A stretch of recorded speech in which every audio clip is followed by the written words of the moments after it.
Love of holiday traditions sparked the original concept of a series of villages by Department 56. When decorating our homes, we are often drawn to objects reminiscent of an earlier time. Holiday memories wait, hidden in a bit of wrinkled tissue or a dusty box, until that time each year when rediscovered, we unpack our treasures and are magically transported to a time and place waiting to be remembered.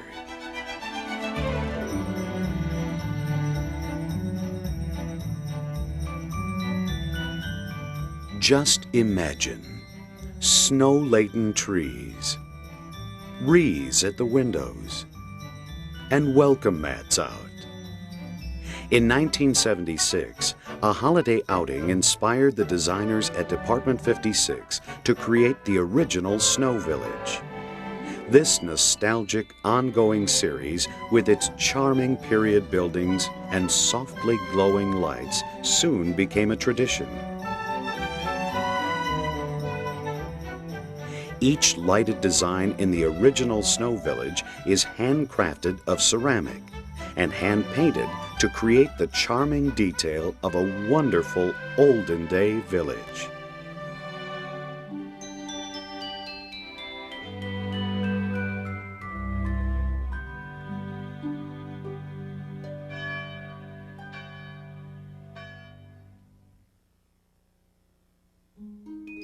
Several years later, in 1984, the Heritage Village collection began with the introduction of the Dickens Village series.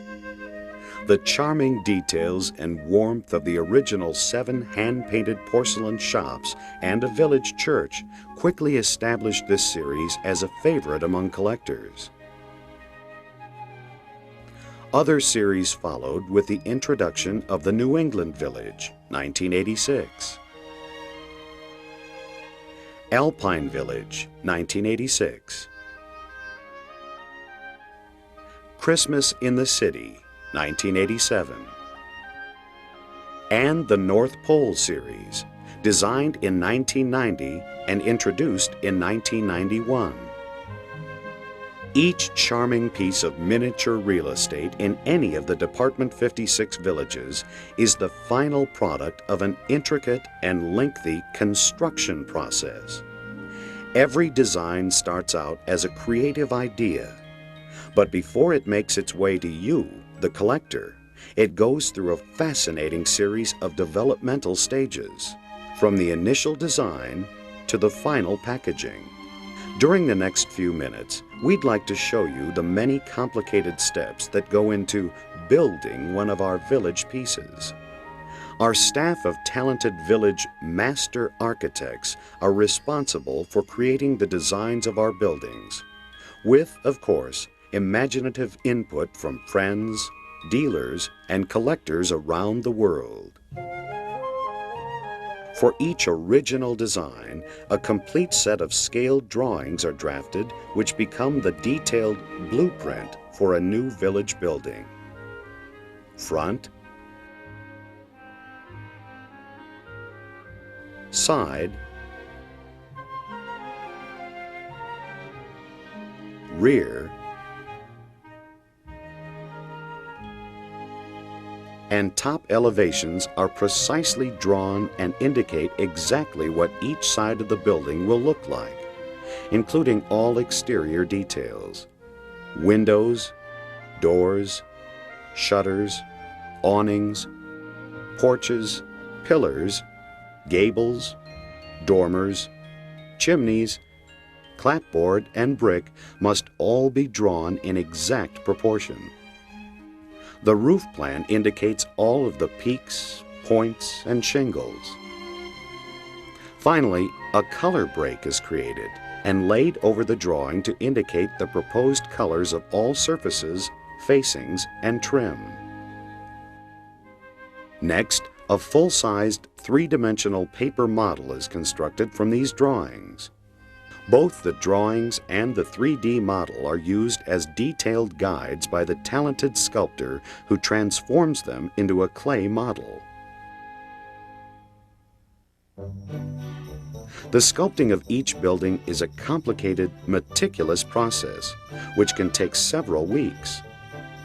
As a building is sculpted, the sculptor must also keep in mind that the clay model needs to be made larger than the desired final product to offset shrinkage during firing in the kiln. 5% larger if the final piece is ceramic, or 15% larger if it is porcelain. The main body of the house is always sculpted first, followed by the addition of each individual brick, board, roof shingle, and snowdrift, right down to the wreath on the front door. Most details which extend beyond the flat surface of a building wall, such as chimneys, porches, pillars, dormers, and towers, must be individually sculpted. This requires extreme precision because the separate pieces will be attached at a later stage of production and must fit perfectly without markings or gaps. If an attachment is well executed, it takes a sharp eye to determine where it is joined to the main body. During the sculpting stage, a bottom stamp is prepared which contains the design title or proper name, year of original design, the appropriate village or series logo, and the Department 56 Incorporated logo. From the finely detailed clay sculpture and bottom stamp, mold impressions are taken using a specially formulated superfine plaster.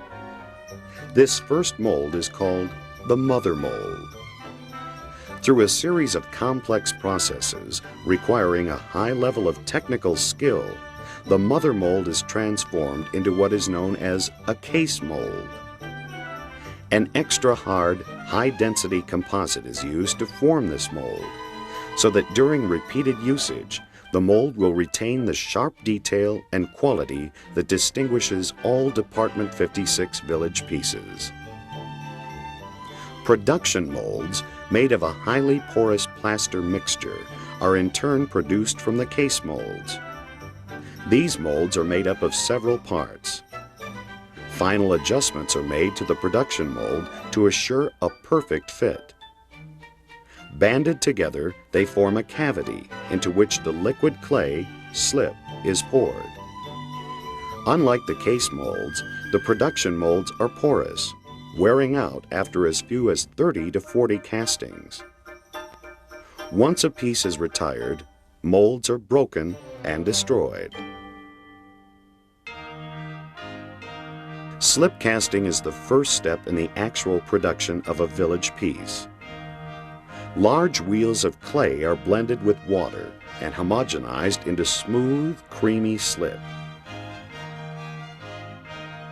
The slip is poured into the cavity of the production mold. Moisture is drawn into the porous plaster, forming a thin wall of drier clay along the inside of the mold cavity.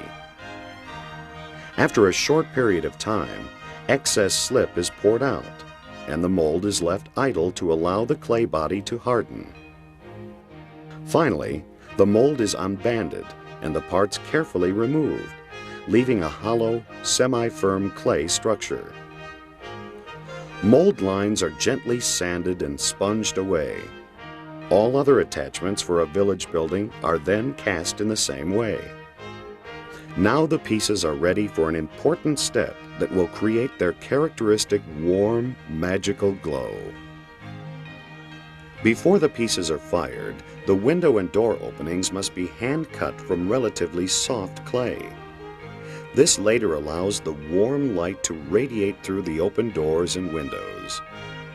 This is a very labor-intensive process, as an individual design may have as many as 100 window openings, each requiring 4 to 6 separate hand cuts, for a total of over 400 cuts per piece.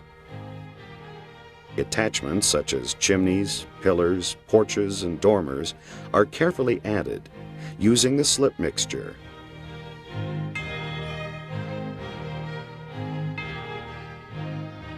Final adjustments to the clay body are made and the fully assembled structures are inspected. pieces are set out to dry for up to 24 hours before they are ready for the kiln. When the pieces have cooled, they are carefully inspected for defects before the next step. Hand painting is by far the most time-consuming step of production. It is executed by highly skilled artisans whose talents include patience and extreme concentration. The various colors are applied by hand directly to the fired clay buildings with brushes and special paints. Finer details such as windows, shutters, and doors are then painted using smaller brushes, taking care not to overlap colors. On some village buildings, an antiquing paint is applied to tone or mute brighter colors, resulting in the piece having a weathered look. The skilled concentration and artistic talents of each village painter is apparent in every piece, from the foundation to the subtly colored roof. Each piece is an original. Many designs have hand-painted lettering, and others have intricate decals which are meticulously hand-applied. On porcelain buildings, specially sculpted areas remain unpainted and become the mounds of drifted white snow. However, on ceramic buildings, a smooth white material is brushed on by hand over the paint on roofs and doorways, creating the effect of drifts of fallen snow. The completed houses are then baked in a low-fire electric oven at 51 degrees Celsius, 150 degrees Fahrenheit, permanently bonding the paint and snow to the ceramic surface. Original Snow Village designs whose color schemes include a lot of white are glazed before they are hand-painted. This treatment allows the natural ceramic color to show through in areas which are not covered by paint. Each village piece is packed securely in its own individual styrofoam storage carton. Every carton has a special compartment containing the UL-approved switched cord and bulb and is designed with an individual illustrated sleeve. This sturdy, attractive packaging has been developed over the last several years to replace the boxes that were still being used as recently as 1985.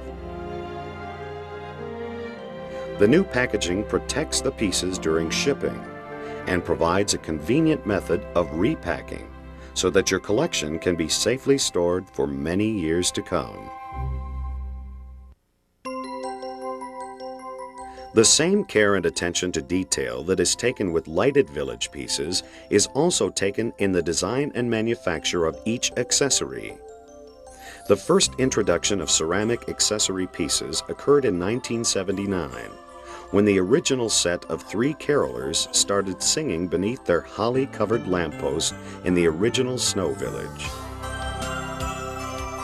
Since then, accessories have become as important to the growth of the villages as the houses, shops, and churches which initially inspired this charming holiday tradition. Accessories have also become more detailed, using new techniques and combinations of materials. For example, the Dickens Village accessory Holiday Coach, with a total of 19 separate pieces, was manufactured in several distinct stages, beginning with the detailed metal wheels and undercarriage. The passengers and drivers on top are actually 8 separate porcelain pieces. The driver is holding the reins of 4 spirited chestnut horses, which are attached to the carriage with silver chains. The crests on the doors are intricate decals. The Department 56 creative staff develops the ideas for all of our village accessories. Many of the steps in the creation of an accessory piece are similar to those followed in creating a lighted village building. Once an idea has been chosen, An artist creates drawings showing how the accessory piece will look from all sides. The drawings are used by the sculptor to create a clay model. The model is used to create a mother mold, which in turn is used to create a master mold. Then the master mold is used to create a number of production molds. Liquid slip is poured into the production mold. When it's ready, the mold is unbanded and the accessory piece carefully removed. Attachment pieces are also cast and attached with slip.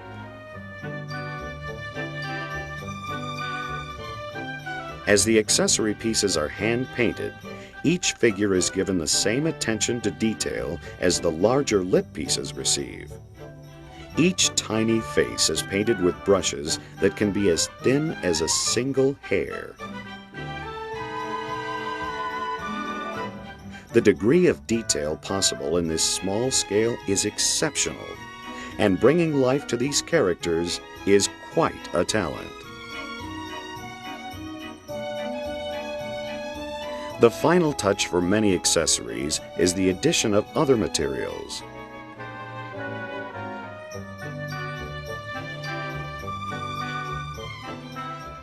These can include the corded reins of a fancy coach,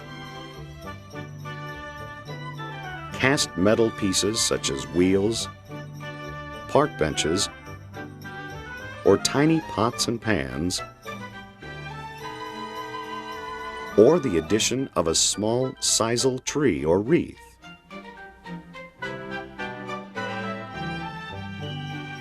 Like larger lighted pieces, each village accessory is also packaged in an individual styrofoam storage carton, complete with a protective sleeve showing the name and a picture of the piece inside.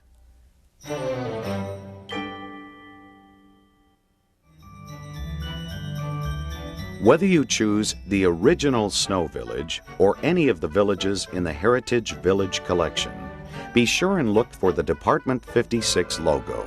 It is not only your guarantee of authenticity, but your assurance that each piece has been designed and crafted with the quality and attention to detail that collectors nationwide have come to expect from everyone at Department 56.